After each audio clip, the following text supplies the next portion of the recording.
instructor, Ms. MJ Fernandez, and I am very excited to demonstrate to you how we can perform the 3 basic skills in swimming. Actually, there's 5 of them that I've discussed, but this time we're going to focus the top 3 most important skill that you have to learn in basic swimming. And these are, first is breathing.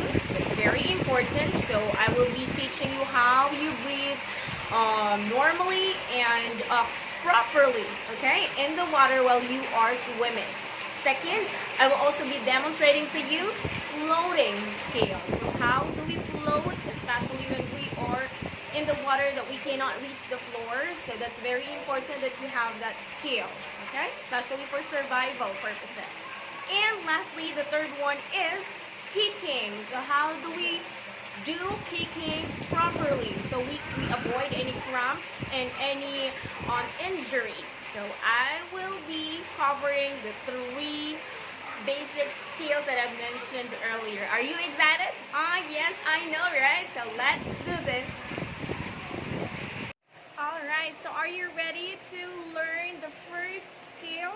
Well, before we continue, let me just inform everybody that I am actually here now at Eco Farm, Carcar City, Cebu. This is the perfect time for us to apply what you have learned earlier, okay, as to how we breathe normally in the water. So, as mentioned earlier, when we perform breathing exercise, let's feel first the body movement without you actually moving or swimming yet, and then have your body feel the movement.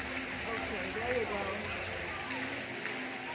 Alright, and then right after that, we try to put our head down in the water, and once we put our head down in the water, we have to make sure that we breathe out, okay? Breathe out using our nose and our mouth. So you have to do the blow, alright? Blow it down, and then when we try to breathe in, we have to lift our head up a little, and then try to breathe normally using our mouth, okay? Do not use your nose.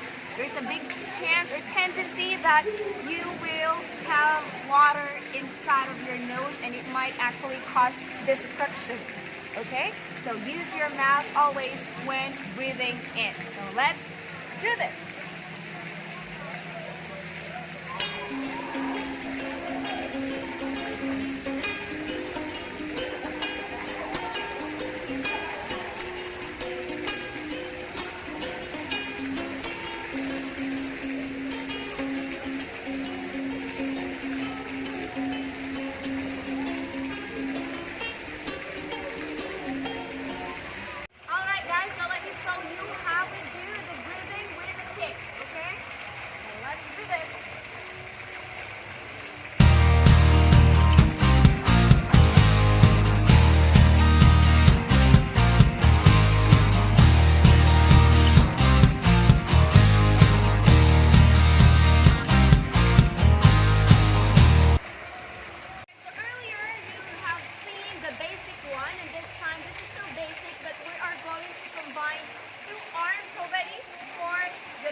Show you how to perform water threading. So water threading is very important. Why? Because there will be like chances for you guys to swim in a swimming pool that you cannot reach the floor, then you have to do water threading. I know for sure you guys have done this. Maybe you just don't know the name, but that is actually what you call water threading. So how does it look like? It looks like this way. It's like you are sitting with an imaginary chair, and then you have to move your 2 feet inward with circular motion, including your arms. Okay, so let's do this. So you have to sit in an imaginary chair, all right, and then move your arms, circular motion, inward, and your feet as well. So that's how you perform water training. All right, very easy. All right, so this time I will teach you how to perform backfloat. This is very important, guys. This is a critical skill that you have to master, okay? So why do we have to learn backfloat anyway?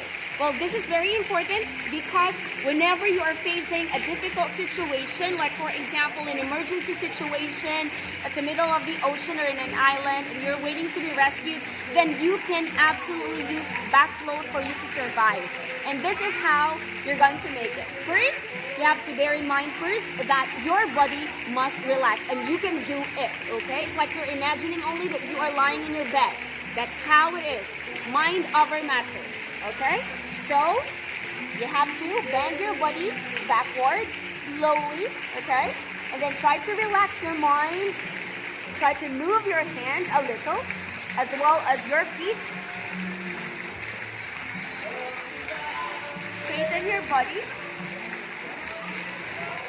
And breathe using your mouth.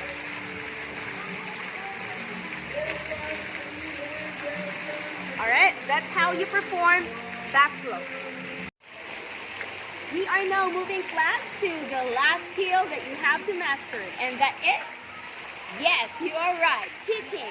So in kicking skills, I will be introducing to you 4 types of kicking, and these are, first, the very basic one, the flutter kick.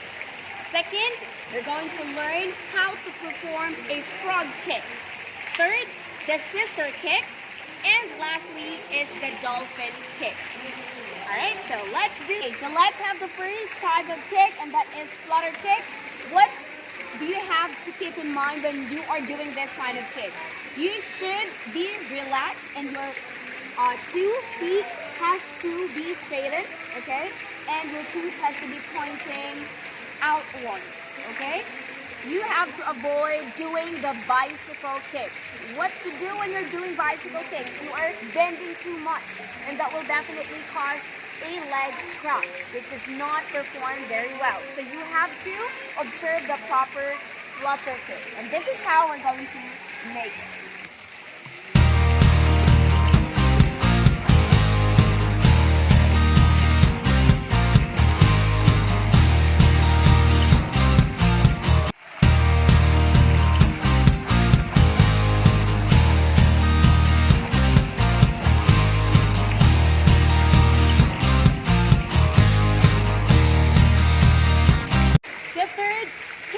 We use this during drills, and you have seen this one maybe earlier. This is what we call Caesar kick, okay? So it's like a movement of a Caesar. So let us demonstrate how to do a Caesar kick.